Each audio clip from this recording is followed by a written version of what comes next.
This is my new friend, John Wheeler, who lives in Indianapolis. He's an incredible, incredible human being, a guy with the kindest heart, and I am really grateful to call him a friend. John, thanks for being with us. And thank you for having me, Debbie. It's a great honor to be able to talk to you, meet Brian, and I'm really excited to have this interview with you. So thank you. I know you've had a busy day. You are a hard worker. You're working many hours, but you always find time for your family and your friends. So thank you for doing this. Tell everybody how we met, John. We met about a little over a month ago. Time flies. At at the at the fairgrounds in Indianapolis, where we got to watch a game afterwards, and got to talk to you and a few other and another athlete. Unfortunately, I forget her name, but I think her name was Mia. Mia, great woman, great friend, and uh, honestly, that's about all I remember from that day. The- But One of the reasons why we met is because somebody told me that you were going to be a better free throw shooter than me. uh, yes, I take a lot of pride in my free throw shooting, and I'll go toe to toe with anyone. But if I got into a free throw contest with you, I'm pretty sure you would beat me. I don't know, John. You're a pretty good challenge. I was really impressed by how well you shoot the basketball. Tell everybody about your experience with Special Olympics playing basketball in Indiana. Oh man, Special Olympics. Playing basketball for Special Olympics Indiana has been the greatest joy of my life. I mean, um, yeah, me along with every other athlete, we compete with each other. We try to win championships, and we just play hard. But at the end of the day, as Special Olympic athletes, we're a big family. We have a great time before and after the game. And I'm I'm not ashamed at all of being a part of Special Olympics. I'm really quite proud of it, especially when I get to represent them whenever I put on that uniform. Tell me what it feels like to put on that uniform, John, and compete. Oh man, I feel a lot of pride. It's like I said, Special Olympics is the best thing that could have ever happened to me. I'm truly fortunate that God pointed me in that way. But yeah, every time I put on my uniform, I tell myself I'm going to represent myself, my community, and most importantly, Special Olympics to the best of my ability by being the best basketball player and the best person I can be, both on and off the court. You've had a special experience competing. Tell us about the game with the shot because if I can get some video of that, I want to show it. Oh man, as soon as I'm done talking to you, I'll send you a video of it. But oh man, that was probably the greatest game I ever played. Double overtime in nationals against arguably the number one team in the country, New Jersey. The credit goes to my teammates, of course. They trusted me with the ball at the end. They they made sure to get me the ball so I was in a position to score. I mean, I'm happy they let me take the shot and that they trusted me to make the shot, but the credit really goes to my teammates for putting me in that position to succeed so my team could succeed. And you hit the game winner, is that right? Yes, ma'am. Take us through the last play. What was going through your mind? Double overtime. Is the score tied or are you down one? We're tied. We were up 2 points with about 10 seconds left to go. Unfortunately, one of their guards got past me and made a driving layup right to the rim. Uh, I immediately, as soon as he made that shot, I got the ball. I took it out. I gave it to my guard. His name is Brendan. He got it up the court as quickly as he could. I was trailing behind him in case he decided to go in for a layup. I would be there to back him up if he missed. But instead, he passed it to another teammate of mine, Sam, on the right side of the wing. When he got the ball, I made my move to the baseline, got open enough where he could pass me the ball. As soon as I got it, I got double teamed. I took a quick peek at the a quick peek at the clock, and I saw I only had a couple seconds left. So I took one dribble, did a pump fake, and then I took the last shot that I ever wanted to take, a fadeaway jump shot from the baseline, and by the grace of God, it went in. Fun. I got the chills thinking about being in that moment watching you do that because that had to have been an incredible thrill. When the ball goes through the basket and the buzzer sounds, what did you do? Oh man, I instantly, I, I put my arms up. I ran a half court, screaming as loud as I could. And next thing I know, my teammates, both on the court and on the bench, they basically gang tackled me at half court, and just started piling on me. Fortunately, I didn't get injured, but that's a moment I'll never forget. Most players never hit a buzzer beater and never hit a game winner, and you did both in the same shot. Yeah, That's crazy. So that. I'm sorry. Go ahead. it's just so fun, and I know from knowing you and talking to you that not just making the basket, that it was not just about you that you were celebrating, you were so happy for your teammates. Yeah, absolutely. I mean, our journey to nationals was by far the most difficult thing we ever had to go through. The training camps, the fundraising, the way our coach pushed us, not just on the court, but uh, how much running he made us did. Like, I believe we did at least 3 suicides every single practice. Uh, and then, of course, there's the individual workouts that I did myself. And I want to admit I pushed myself too hard and at one point, and I had to I had to ease back because my doctors told me if I kept doing it, something bad was going to happen. But fortunately, I was able to overcome that, help my team, and we were able to win the national championship because of all that hard work we put in.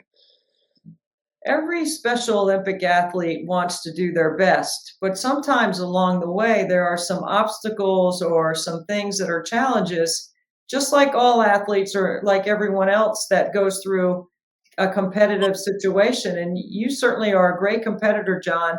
What did you learn from that setback that you experienced?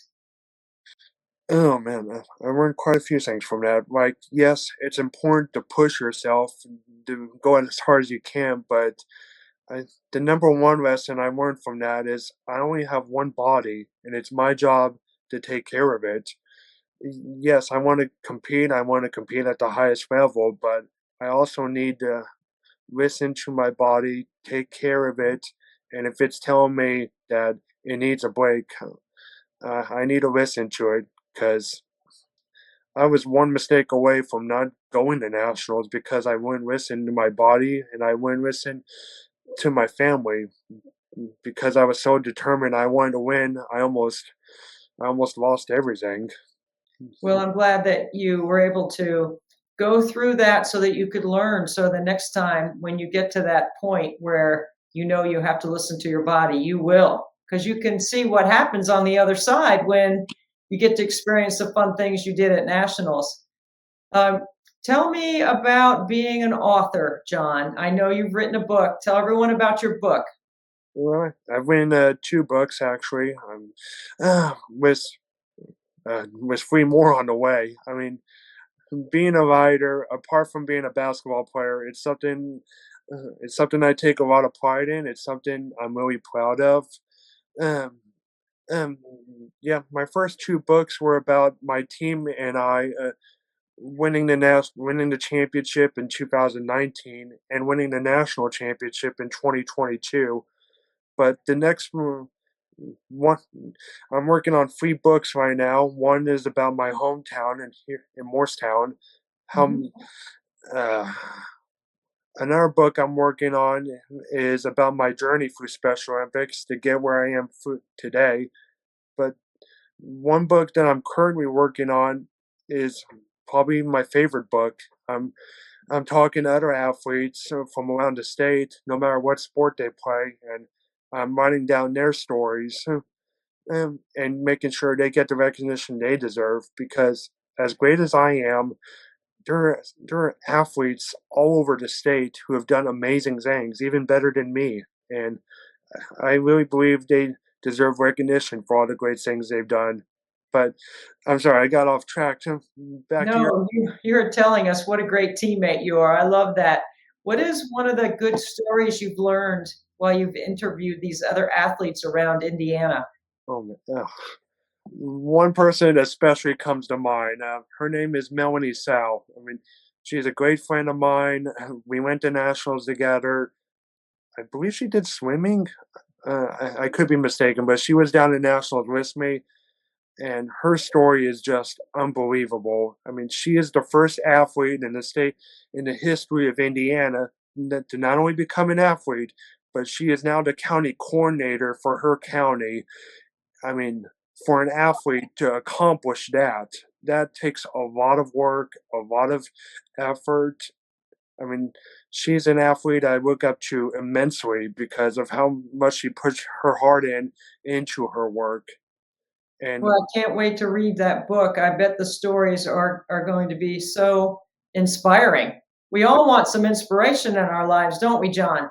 absolutely, I mean that's why I'm writing this next book because I'm telling every athlete to join Special Olympics.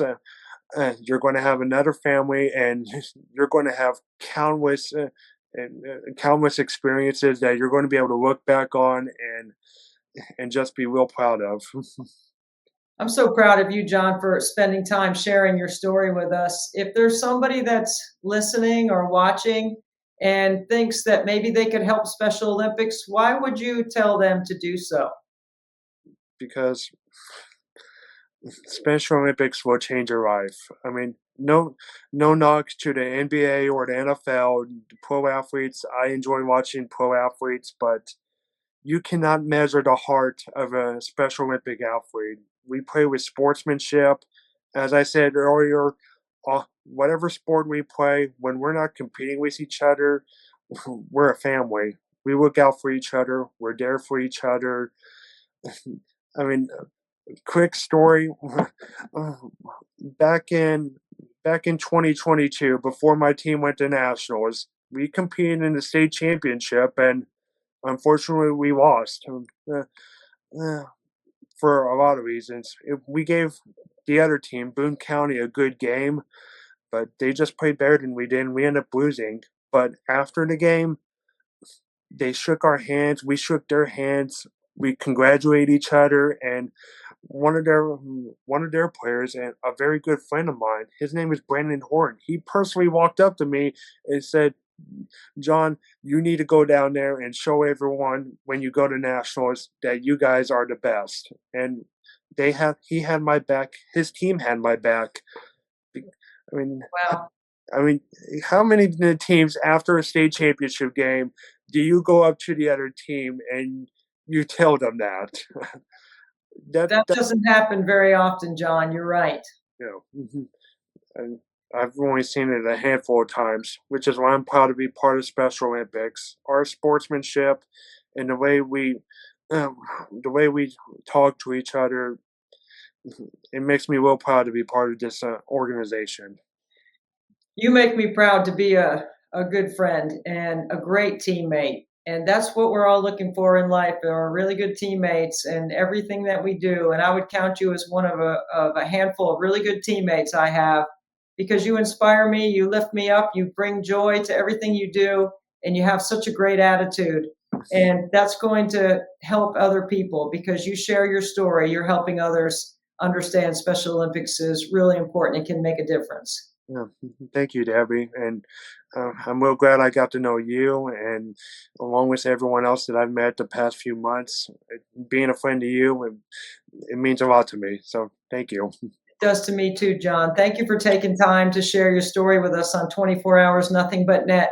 I'm going to dedicate one of my hours to you because I'm going to need your inspiration probably about 2 or 3 o'clock in the morning when I'm on the free throw line shooting free throws. So I'm going to think about you.